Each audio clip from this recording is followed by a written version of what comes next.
Hoje é domingo, 13 de março de 2022 e estes são os destaques da edição de hoje do seu Domingo News.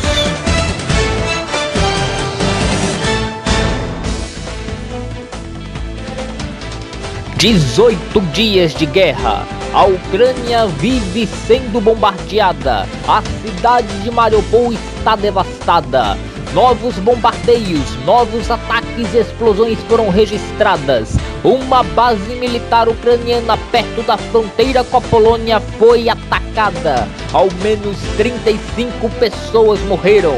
As últimas notícias da guerra você vai ter nesta edição do Domingo News, que vai mostrar também: um homem foi atingido por um muro do metrô do Recife e está internado. O ex-presidente Fernando Henrique Cardoso está internado em São Paulo após fraturar o fêmur. Homem armado esfaqueia 2 funcionárias do MoMA em Nova York. A alta dos combustíveis faz o brasileiro ter dor de cabeça e o fantasma da greve dos caminhoneiros voltar à tona. Veja também as informações do clássico dos clássicos entre Náutico e Sport pelo Campeonato Pernambucano. No fim da partida, houve confusão com a torcida após o Sport vencer os donos da casa de virada por 2-1. E também outros gols pelos campeonatos estaduais. Tudo isso e muito mais agora no seu Domingo News.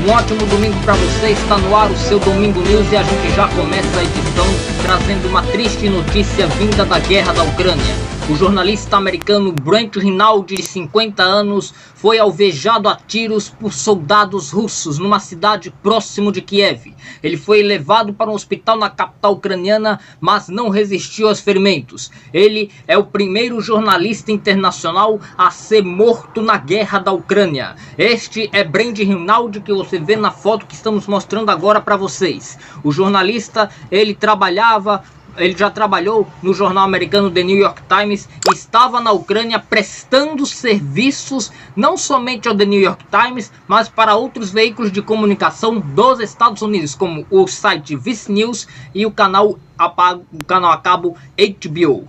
Ele estava na Ucrânia fazendo a cobertura da guerra para produzir um documentário.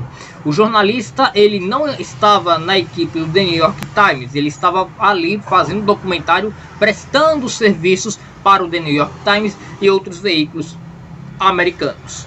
A informação foi confirmada pela Reuters através do chefe de polícia de Kiev.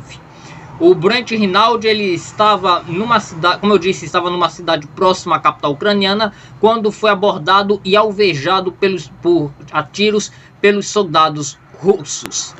O Brent Rinaldi, a morte do Brent Rinaldi foi recebida com tristeza profunda pelo jornal The New York Times, segundo o próprio jornal via nota. O governo dos Estados Unidos não se manifestou até o momento sobre a morte do jornalista e cidadão Brent Rinaldi. O jornalista, que é o primeiro jornalista internacional a ser executado na guerra da Ucrânia. Uma notícia lamentável, uma notícia muito triste que a gente recebe agora aqui no Domingo News e que a gente tem que passar para vocês. É uma notícia que para nós do jornalismo mexe bastante, até porque nós estamos cobrindo a guerra da Ucrânia e nós estamos recebendo uma notícia dessa de que um colega acaba sendo morto por conta desse conflito. Mexe bastante com a gente. Ainda nessa edição, então, a gente volta a falar sobre a morte do jornalista Brent Rinaldi, que estava na Ucrânia fazendo a cobertura da guerra. Nós vamos agora trazer um panorama desse 18º dia de conflito entre russos e ucranianos em território da Ucrânia. Uma base militar ucraniana foi atacada por mísseis russos. Essa base militar fica próximo da fronteira com a Polônia. Houve, pelo menos até agora, 35 mortes e mais de 130 ficaram feridas. A guerra da Ucrânia continua sem perspectiva para parar. 18 dias de guerra, 18 dias de caos. A Rússia está cada vez mais perto das entradas de Kiev. A pressão é gigantesca. O presidente russo Vladimir Putin determinou mais uma vez o uso da força máxima para atacar a Ucrânia e tomar Kiev. No sul do país, em Mariupol, o prefeito da cidade foi sequestrado, disse Volodymyr Zelensky. O presidente ucraniano exige a libertação do prefeito pelas forças russas. Não se sabe se o prefeito está bem ou se está vivo. A cidade de Mariupol está devastada. O cenário é de extermínio total. Novas explosões e bombas foram registradas neste domingo. A Rússia avança para o oeste da Europa. Agora há pouco, uma base militar ucraniana próximo da fronteira com a Polônia foi bombardeada. Ao menos 35 pessoas morreram e 130 estão feridas. O Ocidente vê este avanço com desespero. Os Estados Unidos subiram o tom de vez. Joe Biden disse que a Terceira Guerra Mundial não será travada na Ucrânia, mas vai defender os aliados da OTAN irrevogavelmente. Os americanos já enviaram milhões de dólares para ajuda humanitária e mais armas para os ucranianos se defenderem. As mulheres estão na linha de frente do combate. Ontem, Zelensky confirmou a primeira morte de uma combatente na guerra. Os filhos e filhas da pátria estão unidos para defender a soberania de sua própria terra.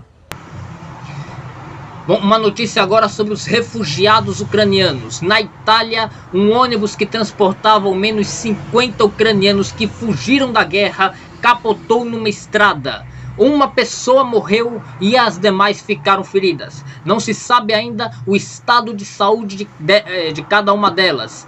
O ônibus capotou, os bombeiros resgataram as vítimas e já retiraram o veículo do local do capotamento. Até agora não se sabe o que motivou o acidente na estrada italiana onde o ônibus trafegava com os refugiados ucranianos. Ainda nessa edição você vai ter novas informações sobre a guerra da Ucrânia. E a seguir você vai ver: parte de um muro cai em cima de um homem no bairro de Joana Bezerra, zona sul do Recife.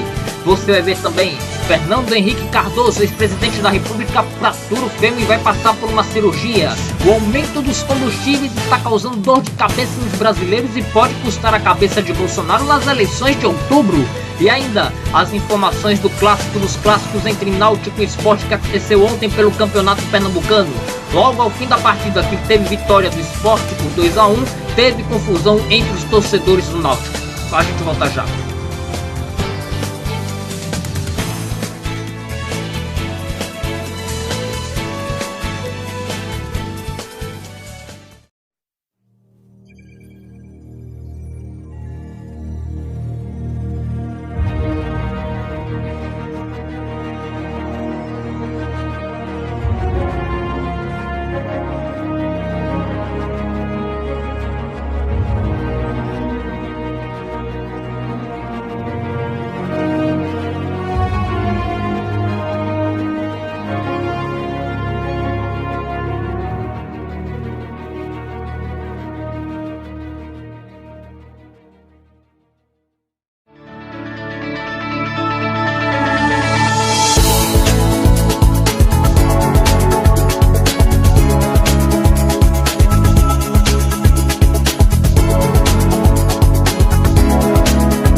muro do metrô do Recife e caiu em cima de um homem de 30 anos.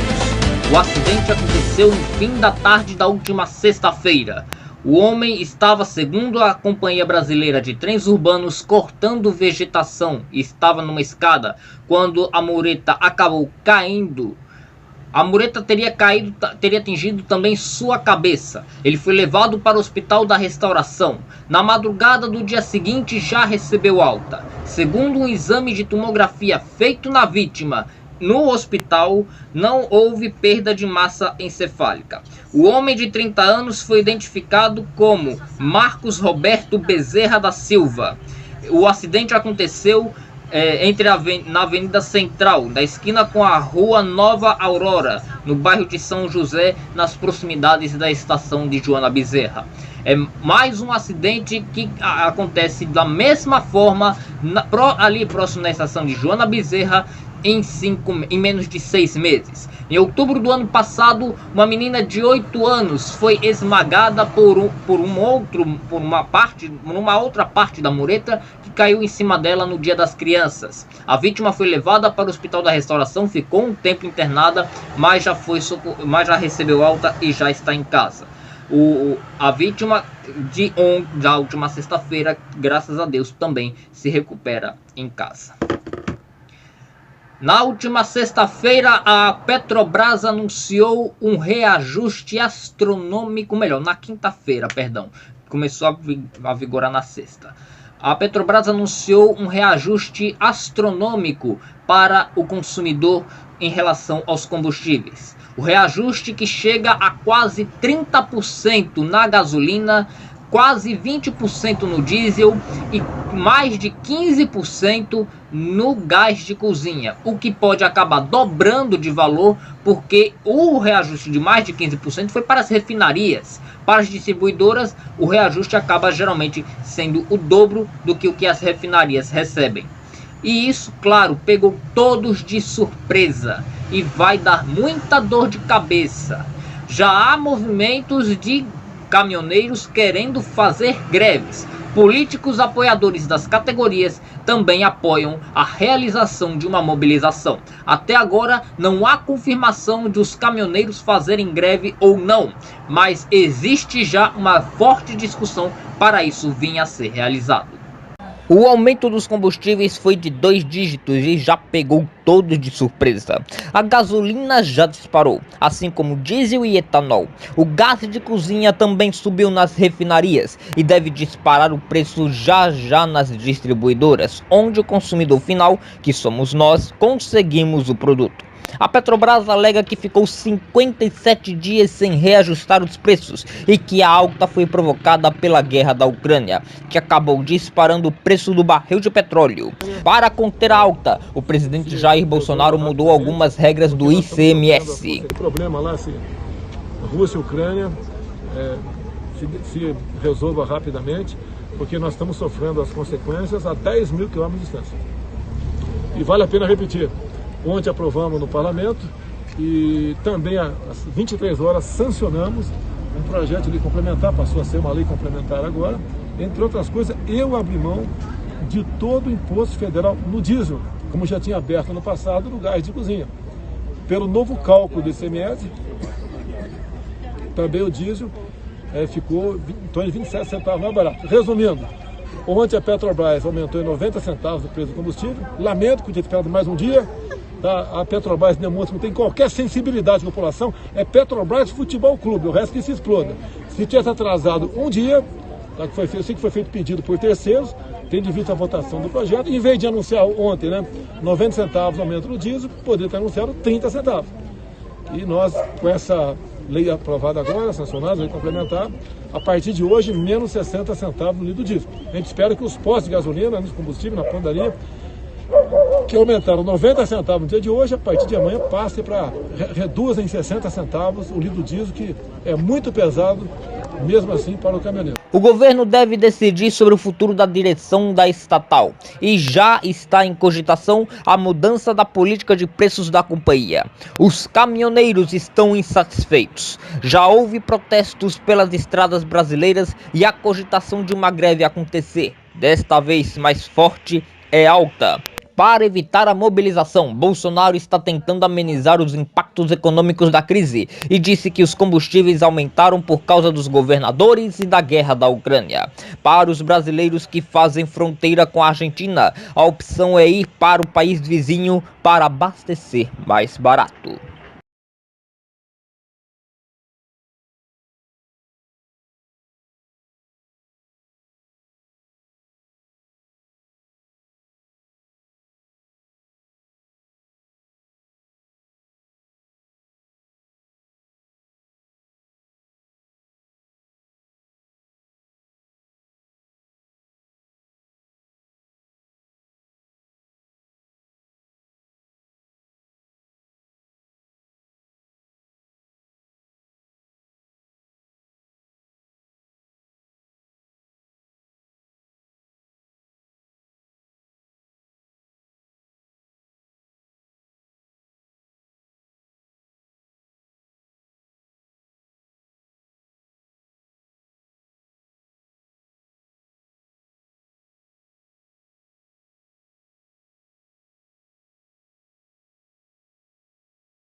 Números da pandemia. Segundo o Consórcio Nacional de Veículos de Imprensa liderados pelo portal de notícias G1, o Brasil em 24 horas registrou 381 mortes e 47.796 pessoas que testaram positivo para a Covid. No total, o Brasil tem 654.993 mortes por conta da Covid e 29.350.379 pessoas que pegaram o novo coronavírus desde o começo da crise pandêmica. A média móvel de mortes está em queda de 38%.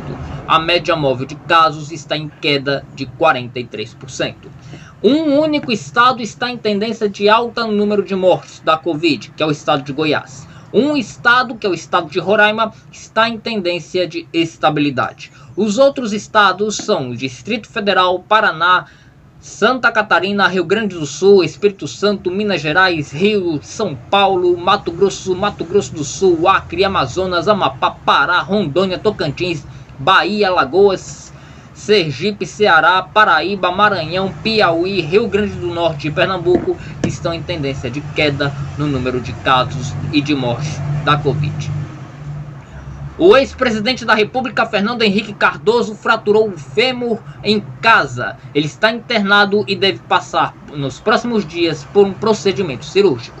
O acidente teria sido doméstico na residência do político em São Paulo. Na sexta, FHC foi levado para o Hospital Albert Einstein, onde segue internado. Um boletim médico do hospital informa que o ex-presidente passa bem e deve fazer uma cirurgia no fêmur nos próximos dias, sem divulgar a data exata. Fernando Henrique Cardoso foi senador, ministro, primeiro-ministro e presidente da República entre 95 e 2002, além de ser um dos fundadores do Partido da Social Democracia Brasileiro, PSDB, a qual é hoje presidente de honra. FHC também é um dos criadores do Plano Real, a moeda usada pelos brasileiros até hoje. No Chile, Gabriel Boric é o novo presidente do país. Ele tomou posse ontem e ele é um presidente de esquerda. Assim, termina o poderio direitista do Chile, que era de Sebastián Piñera, que tentou a reeleição e acabou perdendo para Boric. Boric é o presidente mais jovem a comandar o Chile em toda a história. A Rede Sustentabilidade anunciou neste sábado a federação com o PSOL, Partido Socialismo Liberdade. Assim, as duas siglas vão poder fazer acordos partidários entre elas até 2026, que é quando acontece a renovação da federação. Ou seja, os dois partidos vão ser unidos nas eleições deste ano, as eleições presidenciais deste ano e para as eleições municipais de 2024. O pré-candidato à presidência da República pelo Cidadania, Alessandro Vieira, anunciou ontem que está deixando o partido. Ele deve anunciar que vai a nova filiação partidária ainda esta semana. O mesmo fez a ex-candidata à Prefeitura do Recife e que agora é pré-candidata a deputada estadual, Patrícia de Oliveira Domingos. Ele estava no Podemos e anunciou sua desfiliação neste fim de semana. Patrícia Domingos deverá se filiar a um outro partido e isso deverá ser anunciado já esta semana. Patrícia deverá se candidatar, como eu disse, a deputada estadual. Seu histórico atuante da polícia de Pernambuco, nas polícias civil, principalmente nas operações que investigavam e colocavam políticos pernambucanos na cadeias, acusados e investigados de crimes de corrupção. Em Nova York, um homem esfaqueou duas funcionárias do MoMA, o famoso museu de Nova York. O homem estaria com um ingresso vencido e foi barrado. Revoltado, o suspeito esfaqueou duas funcionárias do MoMA. Elas foram socorridas e não correm risco de vida. A polícia procura o esfaqueador, que fugiu após cometer o crime. A seguir, você vai ver: clássico dos clássicos termina em confusão com a torcida do Náutico no estádio dos aflitos. O Sport anuncia seu novo técnico, é Gilmar Dalpozo. E ainda, as últimas notícias da guerra da Ucrânia. A gente volta já.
pelo Campeonato Carioca. Foi somente 6-0. Você está vendo aí os lances dos gols que fez com que o Flamengo ele goleasse no Maracanã o Bangu. E que senhora goleada, viu? O time carioca jogou como mandante e agora conseguiu se aliviar no Campeonato Carioca. Você vai continuando vendo aí os gols do Flamengo em cima do Bangu. Gols que foram marcados por Arrascaeta, Gabigol, Léo Pereira, enfim, o elenco do Flamengo ele conseguiu aí fazer com que o Flamengo respirasse um pouco na tabela do Cariocão. Vamos ver como é que está a situação do Flamengo aqui no Campeonato Carioca. Tá uma situação, digamos, tranquila, né? Dá para ir pela Taça Rio ali para poder chegar até, quem sabe, na final. O Flamengo, que é tido como o melhor time do Brasil, mas na verdade não está tão bem assim nos últimos dias. Outra goleada que chamou a atenção neste fim de semana foi do Corinthians. Jogando em Itaquera, o Corinthians recebeu a Ponte Preta e meteu uma lapada de 5-0 no time alvinegro. Que, meu Deus do céu, Renato Augusto, Paulinho, Gustavo Mosquito, Adson e Gustavo Mantuan, que você vê aí nas imagens, foram os que marcaram os gols do Timão. O Corinthians continua liderando o grupo A do Campeonato Paulista com 20 pontos, 6 vitórias, 2 empates e 2 derrotas, com saldo de gols positivos de 10. O Corinthians está indo para a próxima fase do Paulistão, assim como o Inter de Limeira, que está em seu grupo, São Paulo e São Bernardo no grupo B, Palmeiras e Mirassol no grupo C e Bragantino e Santo André no grupo D, onde está o Santos e a Ponte Preta, que não estão na fase para avançar para a fase semifinal do Paulistão. E ontem em Recife teve o clássico dos clássicos. Náutico e Sport jogaram no Estádio dos Aflitos, numa rodada atrasada, mas que está ali terminando a primeira fase do Campeonato Pernambucano para os dois times que estão na Copa do Nordeste. Antes da partida começar, nós acompanhamos a movimentação que estava ali nos arredores, e foi uma movimentação tranquila. Antes da partida, um movimento tranquilo nos arredores do estádio Eládio de Barros Carvalho. Torcedores estavam se preparando para entrar no estádio. Apenas a torcida da casa compareceu. Por precaução, a polícia foi acionada. Uma operação de reforço foi registrada na Avenida Rosa e Silva e proximidades do estádio e do bairro dos Aflitos. Policiais, carros, motos, ônibus e helicóptero foram usados no reforço. Antes do jogo, movimentação tranquila aqui na Rosa e Silva e ali em frente ao Estádio dos Aflitos. Os torcedores estão chegando para poderem se acomodar neste clássico que vai acontecer daqui a alguns instantes. A delegação do Sport chegou pelo portão B. Alguns torcedores do Náutico assistiram pacificamente. A Avenida Rosa e Silva seguiu com o trânsito normal. O jogo em si começou com domínio alvirrubro, mas acabou com triunfo rubro-negro. A partida parecia ser do Timbu. Aos 50 minutos do primeiro tempo, Jean Carlos, de falta, abriu o placar. Gol do Jean, gol do Jean, gol do Jean.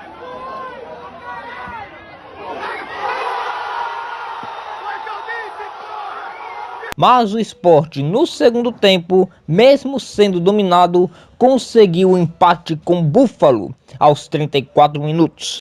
A virada leonina foi no fim do jogo com Everton. Sport 2, Náutico 1. Na tabela, o Leão tem 13 pontos e encara na última rodada da primeira fase do Campeonato Pernambucano o Ibis. O Náutico segue na vice-liderança com 16 pontos. Mesmo se o Sport vencer o Ibis, ele não passa o Náutico na tabela, por conta do time alvirrubro ter mais vitórias que o clube da Ilha do Retiro. Bom, pelo menos a torcida do Náutico, pelo menos quanto a isso, não tem muito o que reclamar. Mas tem outros times, né, que, como o Santa Cruz, por exemplo, Caruaru City, que pode ultrapassar o Timbu já nos próximos jogos finais dessa primeira fase do Campeonato Pernambucano. Logo depois que o jogo encerrou, houve confusão entre os torcedores do Náutico, mais uma vez. O jogo já tinha acabado quando a torcida estava saindo. Cerca de 1.600 alvirrubros acompanharam a partida. Ao saírem, um grupo resolveu se manifestar e ali começou a confusão. O zagueiro Carlão foi intimidado quando estava no estacionamento e relata que o irmão de sua namorada foi acertado com um caco de vidro no pé. Por sorte, ele estava de tênis e não houve corte. O Náutico lamentou a nova contenda da torcida e informa que vai conversar com o atleta para ele esclarecer o episódio. Vale ressaltar que no fim de fevereiro, torcedores do Náutico brigaram com jogadores do elenco do time alvirrubro. Isso aí resultou até em confusões entre os jogadores Chiesa e Jean Carlos. A torcida do Náutico que estava querendo fazer uma manifestação e acabou gerando toda uma confusão que no fim das contas derrubou o então técnico Hélio dos Anjos. Assim, nessa confusão de ontem, o Náutico ainda está apurando o que é que aconteceu e esperamos que mais consequências não possam vir a acontecer, até porque isso está desgastando muito a imagem do Clube Náutico Capibaribe. Ontem, no fim da noite, o Sport Clube do Recife anunciou o nome de Gilmar Dalpozo, ex-técnico do Náutico, para comandar o time rubro-negro. Gustavo Florentino tinha deixado o Sport e o time estava sendo comandado pelo auxiliar técnico. Gilmar Dalpozo agora vem para o elenco do Sport ser o treinador que vai comandar o clube na temporada de 2022, que agora, além do estadual e da Copa do Nordeste, o Sport vai jogar o Brasileirão da Série B, que começa já no mês que vem. E nós voltamos a falar sobre a guerra da Ucrânia. Agora há pouco o Papa Francisco falou sobre a guerra. Ele disse que é uma barbárie atacarem hospitais infantis. O pontífice da Igreja Católica, no seu sermão no Vaticano, em Roma, pediu o fim imediato da guerra. Algumas autoridades europeias também querem o fim do conflito.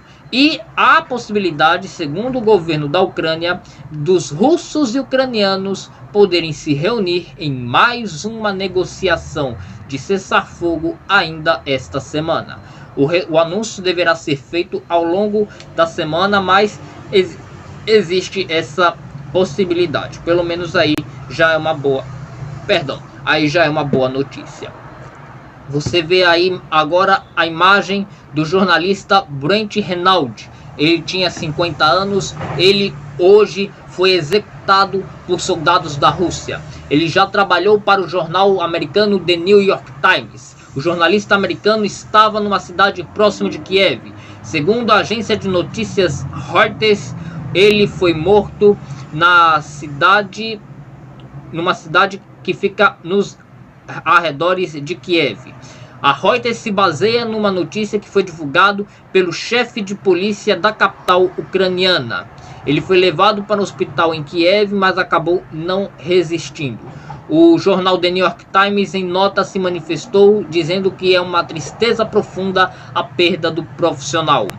O jornal não estava, o jornalista não estava representando o The New York Times na cobertura da guerra da Ucrânia. Ele estava ali fazendo produções sobre o conflito para alguns veículos a qual ele presta serviços, incluindo o The New York Times.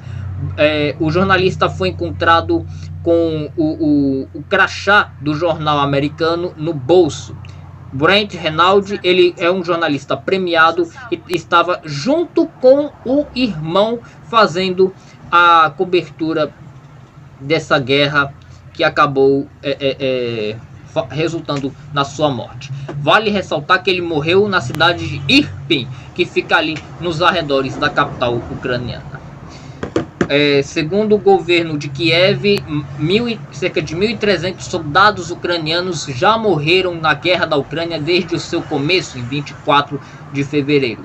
E infelizmente não somente soldados, mas civis também estão sendo executados, e agora civis estrangeiros, jornalistas que estavam lá para poder fazer o serviço jornalístico de repassar a informação para o mundo, mas que também estão acabando sendo abatidos nesta guerra terrível, nessa triste guerra da Ucrânia que vem assolando todo o planeta. O Ponto Direto vai continuar acompanhando a guerra da Ucrânia e voltaremos a qualquer momento com novas informações. Por conta de eu particularmente estar amanhã realizando a cobertura da volta às aulas presenciais na Universidade Católica de Pernambuco, amanhã, terça e quarta, não vamos ter o Expresso Direto. Claro que a qualquer momento o Ponto Direto vai produzindo boletins, plantões, trazendo informações para vocês. Mas o Expresso voltará na quinta-feira, se Deus quiser. A todos vocês, muito obrigado pela sua companhia neste domingo. A gente se vê ao longo da semana aqui no Ponto Direto, se Deus quiser. O Domingo News volta domingo que vem também, se Deus quiser. A todos vocês, uma ótima semana e que ela seja leve para todos.